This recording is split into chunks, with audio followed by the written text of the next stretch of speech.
Здравейте, приятели!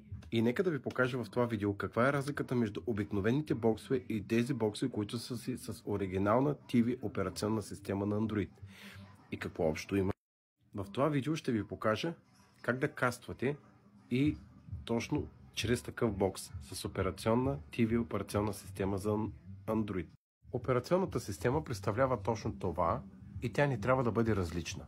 Тази операционна система е пригодена с вграден кастинг, който позволява да прехвърляте картината на вашия телефон директно към вашия телевизор.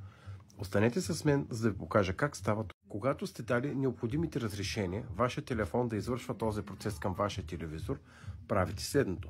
Сваляте вашето парде, сваляте още път надолу, давате наляво и търсите функцията предаване.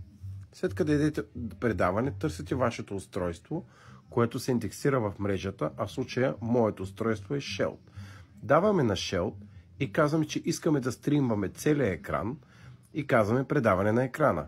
Веднага, когато кажем предаване на екрана, екрана вече е на телевизора и в момента можем да гледаме всякакви видеа и клипове, каквито си пожелаем, дори на голям екран.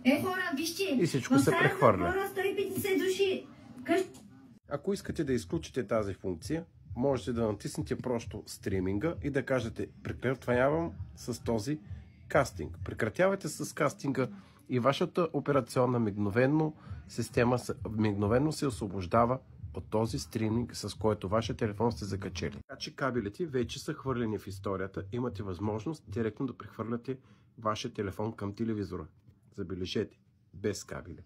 Аз съм Ванко и за повече съвети пишете долу на коментарите, станете мой абонат и гледайте моите нови технически видеа.